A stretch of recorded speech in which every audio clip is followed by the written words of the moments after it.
Top of the morning, goons and mutants, and welcome back to another episode of Forgotten Gear Restorations. I am parked on the rear side of the old racetrack here in Orange County, California, senses being assailed by the sight and smell of horse manure. Apropos, we're going to try to get down to the bottom of the issue with this beautiful, flawless hand-wired amp by Alessandro. Why is it blowing rectifier tubes? All right, guys, so this is the big mystery amp. This is an Alessandro hand-wired 5F6-A. It's sitting inside of what was a Bassman reissue, the LTD version, which, as memory serves or doesn't serve, is the version that has slightly higher voltages. And then I'm just noticing that, ooh. So first of all, this is a work of art, okay? Everything is just beautifully laid out. This is a literal work of art. The layout, the minimalist solder usage, the clinically cleaned chassis. There's no solder residue anywhere. There's no flux. There's just nothing. It's just absolutely gorgeous. The lead dress is impeccable. It's impeccable. And then they even added a cap to ground from the 5 volt supply over here on the rectifier tube. And people, I've seen it done one other time, and it's typically done. He may have a different philosophy, but it's typically done for noise reduction. I would ding him, however, on having a signal cap in use as the safety cap to ground off the neutral. So that's got to go. And the proper Y2 class cap can go there in its place, but otherwise just beautiful. My God, beautiful.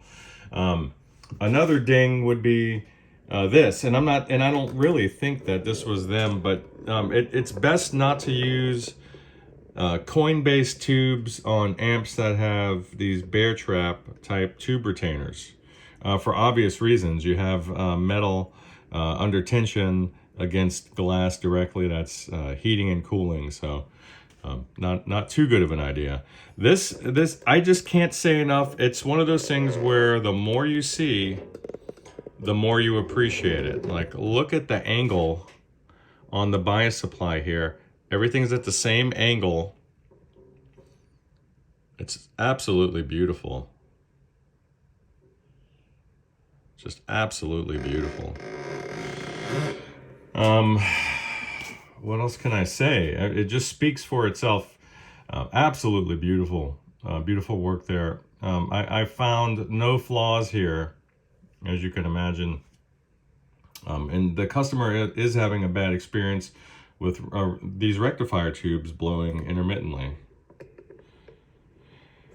And the first place we go, we either think it's a bad rectifier tube, or maybe the first stage of filtration is too large for that particular tube. You can get away with about 60 microfarads on a 5AR4 or GZ34, so that's not the deal.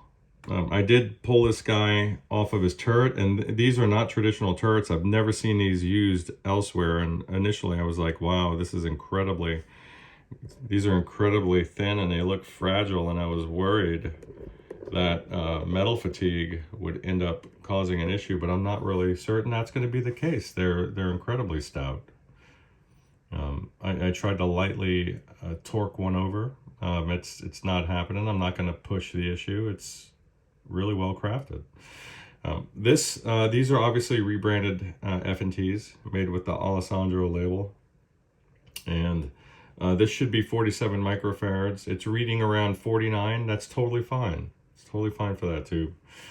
The other ones the signal caps appear to be Solin, those French caps that are incredibly high quality. He's branded them with his name as well, and that's fine. Just absolutely beautiful work. It's really striking my artistic sense I was going to say autistic sense, and that's another thing as well that it's striking. It's hitting that one right on the nose. But it's beautiful. I don't know if you could see the filament wiring, but everything is done as best as it could be done. I've never seen it done to a higher level than this. Just gorgeous work. Just gorgeous work. Look at these grid leads. Just beautiful. Just beautiful work there. So my compliments to the chef. I've stress tested this thing for about 60-65 minutes yesterday, trying to get this rectifier tube to blow, and it's one of the Fender relabeled groove tubes. I'm pretty sure this is a groove tube unit, which is to say it's Russian. So maybe it's a Softtech, who knows? But it's not doing it. I've started it cold without standby on. I've started it cold utilizing the standby switch. I've turned it on and off randomly. I've hit it with a big signal through a dummy load, and that's what you're going to want to use. These things are loud. Nothing. I've tried using a very bass heavy signal driven into the front end at volume to really drain those filter caps and force that rectifier to keep topping it off, but it's just not stressing it to the point where it's wanting to blow that tube there. So I'm not sure what else to do at this point. You know, the standby is in a good location. It's between the output, that cathode of the rectifier tube, and the entrance of the reservoir cap where it should be. So that tube, that, you know, with respect to soft start, I guess it's getting as easy of a life as it can get if you're not using the standby switch, and on these you don't. People use them because they think they have to. This thing here is an indirectly heated cathode on this particular tube, so in most tube rectifiers, so you just don't use the thing. And if you want to use it as a mute switch, then if you're playing through a pedal board, then use a tuner pedal, or maybe come over here and make a mental note of where your volume is and just turn the volume down. So I don't know what to say. Hang on there. So anyway, sorry about that interruption. This is about all I have time to film at the moment, because literally you would have just watched me try to stress out this tube here and heard some color commentary on it.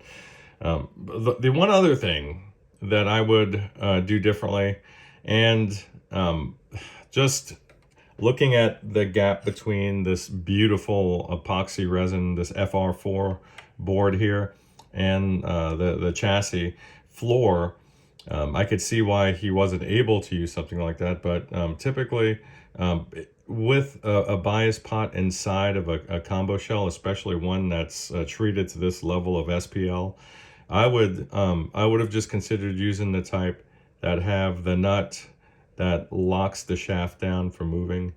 But other than that, man, it's, and this, you know, to be honest with you, this is probably fine as well. In fact, I'm sure it is.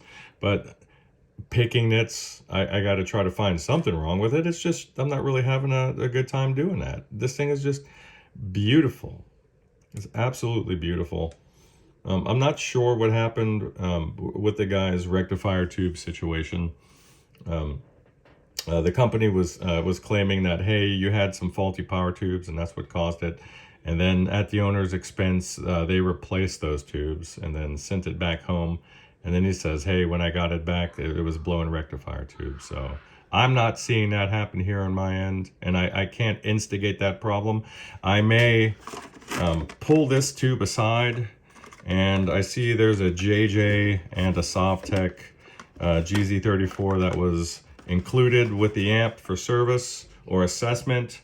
So I may see what those guys do, but I'll see how they behave in this amp. But I'm not really in the mood to ruin a guy's tubes over a test here, because I'm not finding any faults in this circuit.